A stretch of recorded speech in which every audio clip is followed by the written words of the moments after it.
Welcome to DC to Be Revolution, helping chiropractic students think big in order to live large. I'm your host, Volz, and today I'm here with Lindsay Briner. She's working towards her PhD in Cognitive Neuroscience at Sofia University, and she received her master's degree in Transpersonal Psychology with a specialization in Neurophenomenology and Consciousness at the Institute of Transpersonal Psychology. And she joins me today to share a little bit about transformational technology, psychology, and neuroscience, and how we as chiropractic students can really utilize that knowledge and integrate into that larger sphere. So thanks, Lindsay, for being with me today. Thanks for having me. Happy to be here. Yeah. Awesome. Well, it's great to have you. Pre-roll, we talked a little bit. I know you don't have a ton of experience with chiropractic, but I'm curious if there are any projects you're currently involved in that you think kind of have relevance for chiropractic students. Totally. Well, I think chiropractic is an approach to health and well-being. And that's definitely my area of research, is human optimization in general, and how we can take like a multi-model approach to optimizing well-being with healthy individuals. And so what I mean by multi-model, I mean using mindfulness, meditation, positive psychology, transformative practices, as well as technology to enhance well-being, and biochemical approaches as well. So it's taking all of these different integrative techniques and putting them in protocols to enhance well-being. That's my area. And so, did you ask me what projects I'm working on? Yeah, I was curious about the projects that you're working on. Okay, so the projects that covers all of that is I would recommend the Transformative Technology Lab. The website is thetransformativetechnologylab.org. And basically the lab, what we do in the lab is just that. We research different kinds of technology, as well as combining it with positive psychology and mindfulness techniques to basically access higher states of consciousness. And by accessing higher states of consciousness, we're finding that it also optimizes well-being, reaching extraordinary states of well-being, actually, that maintains persistently. So that's really exciting. That's the Trans Tech Lab. We research different approaches using neurofeedback, TDCS, TACS, different types of brain stimulation. The Violite is a new exciting one using infrared. And then I'm also a part of Neurohacker Collective, which is a nootropics company. And there's one product on the market right now called Qualia, but there's also going to be more products coming out. And it's a cognitive performance company. And so Qualia, the one product that's out now, is going to balance all of the neurotransmitters. But not only is it going to balance all of the neurotransmitters, but it's also going to upgrade the entire system, because once all of the neurotransmitters are balanced, it stimulates everything that's connected to the nervous system, which is basically everything: sleep, metabolism, and so forth. So those are the two main projects that I'm working with Neurohacker Collective and the Transformative Technology Lab. Awesome. So, I'm curious, probably for my own selfish reasons, about, involved with the Trans Tech Lab, and, if there would ever be an opportunity for chiropractic students to kind of reach out. I know that you have such a unique skill set, and with all your different degrees. And so I'm just curious if there would ever, if you guys have ever interfaced with chiropractic students in the past. Yeah, I think a really great resource would be to attend the conference that happens every year in October. We just had it recently, so it just passed. But that's a great way to find out all of the resources in this groundbreaking industry right here in Silicon Valley, you know. And so at the conference, we have a demo room with just that. It's a demonstration room with all of these different commercial products that you can buy on the market right now that enhance well-being. Everything from the biomat, which I'm sure a lot of chiropractors are familiar for, using infrared on a mat that's you can lay on, things like that, all the way up to the device that I mentioned, the infrared brain stimulation device, the Vialite, which is used in Alzheimer's research and much more, traumatic brain injury, things like that. So it ranges from very simple technologies that you can try right there, and as well as the more advanced technologies, including neurofeedback, virtual reality, and a lot more. And then there's, of course, lots of good talks as well. So that's one resource that would be really good. And then another resource, one of our projects that we're running out of the Transformative Technology Lab, Dr. Jeffrey Martin, who's my supervisor for my PhD, it runs this course called the Finders Course. And it's a 4-month program that really focuses on that transition into persistent higher states of consciousness using mindfulness, positive psychology, and meditation. And it's an intensive program. So it would be interesting for chiropractors to either take that course to learn and develop themselves, and then, you know, see how that can influence their practice, but also to refer their clients to, for people who are really serious about transformation and well-being. Thank you for bringing that full circle, because I you know, so often as a chiropractic student, as chiropractors, we're focusing outside of ourselves and looking at how we can help other people. And so I love how you kind of brought that back full circle to look at, okay, how can, you know, we have a higher capacity by optimizing our own, you know, mind, body, in order to, you know, offer more to our different communities and to the planet as a whole. I really appreciate that insight. So, you know, you mentioned the Trans Tech Conference. Are there any technologies above and beyond what you've already mentioned that you're really excited about and you think will really start to transform the landscape of healthcare in the next 10 years? Oh, that's a really great question. And there isn't one specific technology that's on the market right now that stands out. But what I will say is what I'm really excited about witnessing in the next, 5 to 10 years is the development of the virtual reality industry. And the virtual reality and augmented reality industry as a whole is said to be the next fastest growing industry, way beyond, social media, etc. So it's going to be huge, and there's going to be so many different ways that it changes how we interact with media. But one of the primary things that it's going to be doing that's exciting is in the medical industry, and the research that's coming out now with virtual reality is working with people who have like phantom limb pain and totally curing phantom limb pain. And then, there's autism, and it's just going to exponentialize how we approach medicine in a profound way.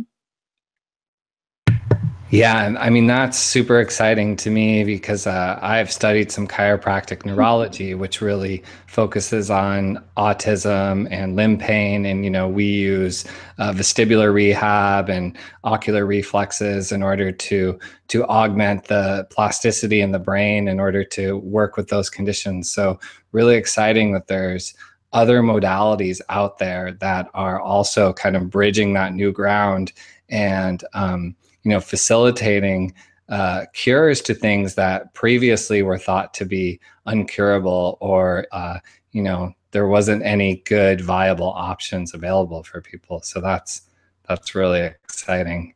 I'm We've talked a lot about well-being and the betterment of humanity. I wonder if you may be willing to share kind of some of your personal experiences as you've been, a part of Sofia University and working with your mentor on how you experience more positive psychology and have experienced more well-being through a lot of these processes. Yeah, there's a lot I could say about that. And I think what I'll share is just really simple, which is the positive psychology techniques. They seem so obvious, to just like be grateful every day, for things that you're not typically grateful for. Like, oh, I'm grateful that I have a roof over my head. I'm grateful that I have this like amazing comfortable chair to sit on, like obscure things that you wouldn't normally be grateful for that we take for granted but we really truly are privileged in the Western world to have like basic commodities and to so one of the positive psychology techniques is to actually kind of create a habit of being grateful for these things that we wouldn't normally think about. And when you commit to like a micro habit like that on a daily basis, to just list 3 things that you're grateful for, like the obscure things, it can really have a huge impact, and you'll notice an impact in just a couple of weeks. And so you asked about my personal experience. I started doing this. It's a part of the Finders course at the very beginning of the Finders course that I mentioned, that's run out of the Trans Tech Lab with Dr. Jeffrey Martin. And I was really blown away because I've done a lot of personal transformation work and just a lot of my own like spiritual evolution and stuff. And I was amazing at how goal setting and reading my goal every day and being grateful every day, first thing in the morning when I wake up and last thing at night before I go to bed. Like basic things like that really make a huge impact. And people forget, we're really prone to negativity and negative thoughts. There's this thing called the negativity bias in the brain, and it's, we're rooted in survival, and our neural networks are deeply rooted in being in survival mode and fight or flight. And so we're designed by nature to absorb negativity easier than positivity, when you think about our ancestors, when they discovered fire, they realized it's hot, like it's survival, like literally, and that hasn't really changed, but we live in a society of privilege and comfort. So we absorb other types of negativity that aren't necessarily about survival, but it still puts us in that cortisol and adrenaline.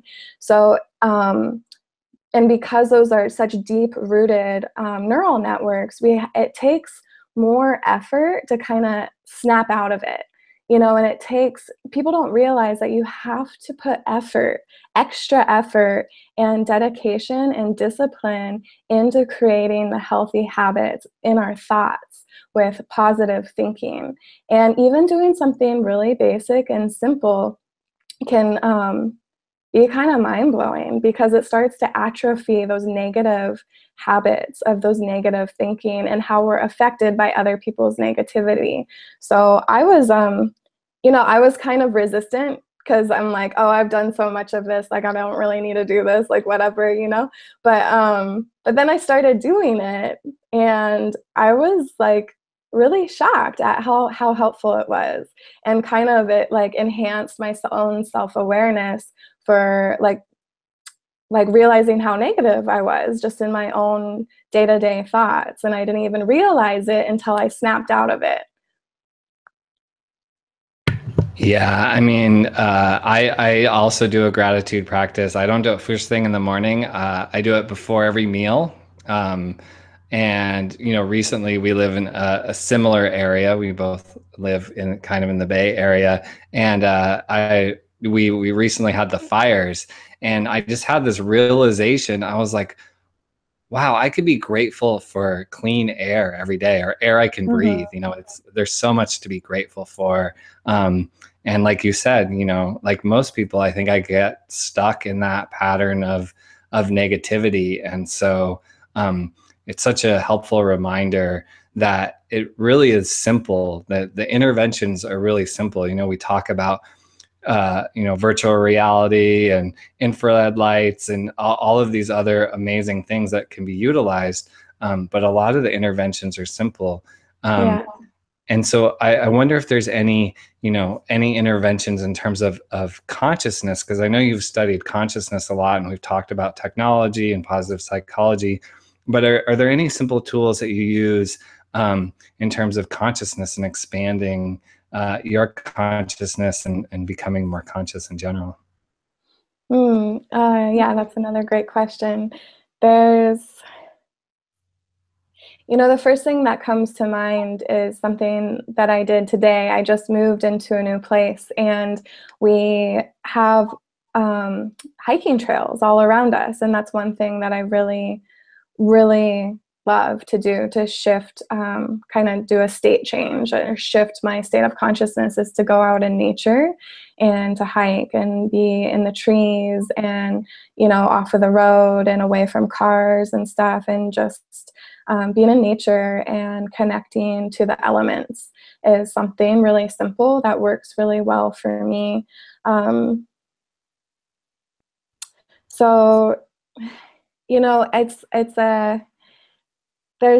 lot of people think about like, oh, I need to meditate, I need to sit and stop thinking for 20 minutes a day, to like reach these higher states of consciousness or whatever it is, but for me, just like having a meditation that I do throughout the day, but then really go deeper with it when I'm out in nature, where I just am fully present, and just fully present and just, go into that meditation kind of place where I stop myself from mind wandering and just connect with the light and the wind and the ground beneath my feet and the green and the trees, and just feel the interconnectedness that I am a part of nature and planet Earth, and, and just really breathe it in into full presence. And that's a practice that really is simple and just works really well for me. And I feel like it keeps me sane.